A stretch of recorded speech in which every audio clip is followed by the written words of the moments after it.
Did you know? Since Israel has a long dry season, what strategies did its inhabitants in ancient times adopt to ensure their water supply? Between October and April, rain falls in Israel and at times gushes down torrent valleys. In the summer, however, most of these rivers dry up, and there may be no rain for months.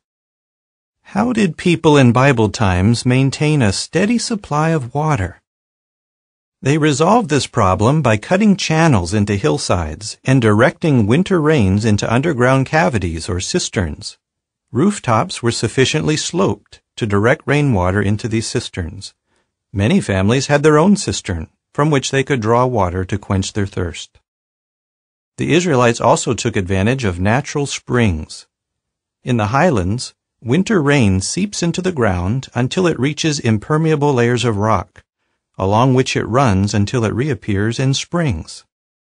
That villages were often built near a spring, Hebrew Ain, is suggested by such place names as En-Shemesh, En-Rogel, and En-Gedi. At Jerusalem, a conduit was quarried through solid rock to bring spring water into the city. Where there were no natural springs, a well, Hebrew Be'er, such as the one at Beersheba, was sunk to tap underground water. Author Andrei Shiraki notes that the technical solutions the Israelites found command admiration even today. What kind of house might Abram or Abraham have lived in? Abram and his wife lived in the prosperous Chaldean city of Ur. But at God's direction, they left that city and began dwelling in tents.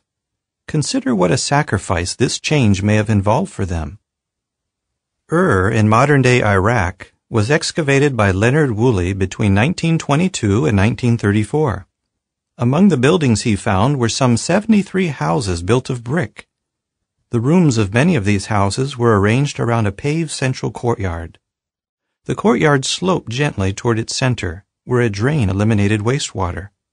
In the larger houses, guest rooms had their own lavatories. Other rooms on the ground floor included kitchens with fireplaces and slave sleeping quarters. The family lived on the upper level, which was accessed by a staircase. The stairs led to a wooden balcony that ran around the courtyard and permitted access to the doors of the upper rooms.